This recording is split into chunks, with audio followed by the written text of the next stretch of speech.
Ayan mga guys, meron tayong iska, no? Nakaka-believe kasi 2012 sa dito sa scanner.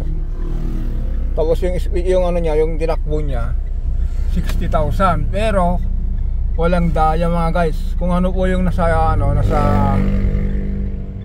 odometer nakikita, yan din ang nakikita dito sa scanner. Tapos ito bang mga palatandaan sa mga ganito, yung pedal hindi kastado.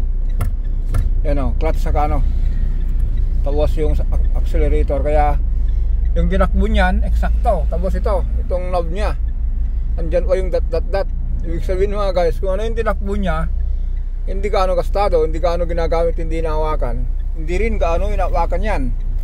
Kaya lang mga guys, dahil yung airbag, dahil sa kalikutan linilinis, yan, nagtanggal lang ng manubela, nag airbag, at tanggalin lang natin yan.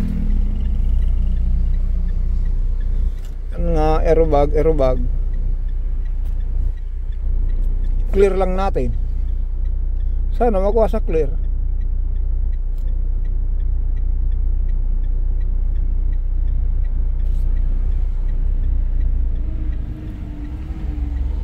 Ayan, green na lahat. Meron pang itong dalawa. Hindi naman siya nakakilas, Hindi, pero siya. Tama. 390 nilang ito, ginamitan ng kilas to. Yung kinonvertan, linagyan nila ng emo. Yan kilas siya. Pero try natin tanggalin Pero ang ganda ng aircon niya. Yung automatic niya. Compressor, rig lahat. Walang ginawa. 43 lang nung 26. Ay hindi, 20 lang pala. 26. Noong 2016, 26 lang. Ayun mga guys, maintain kasa.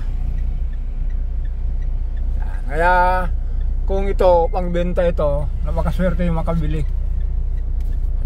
Okay na, wala na yung airbag niya. Dito okay na rin siya. Ayan. Kung gusto nyo po abangan nyo kung ibebenta itong sasakyan na to.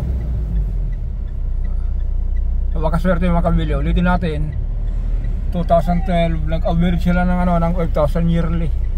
Kung sa tao, yung edad niya na 60, parang edad 30 pa lang yung itsura niya, parang edad 30. Kalahati yung nawala sa kanya. Tignan mo yung engine bay. Tignan natin yung engine bay niya.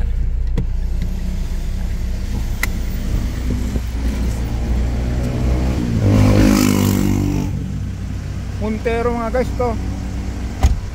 Customer natin, ligawan natin. Ayan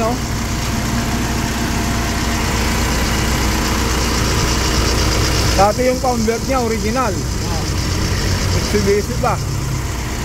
Wala kayong makitang latak, intact. Ayan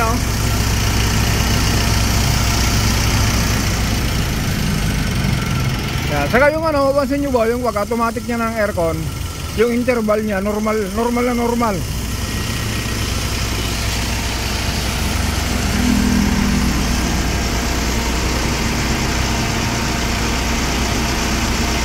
Ayan. Okay, ganyan na lang tayo. Try nyo tumawag sa akin, ligawan natin yung may-ari para gusto niya ibenta.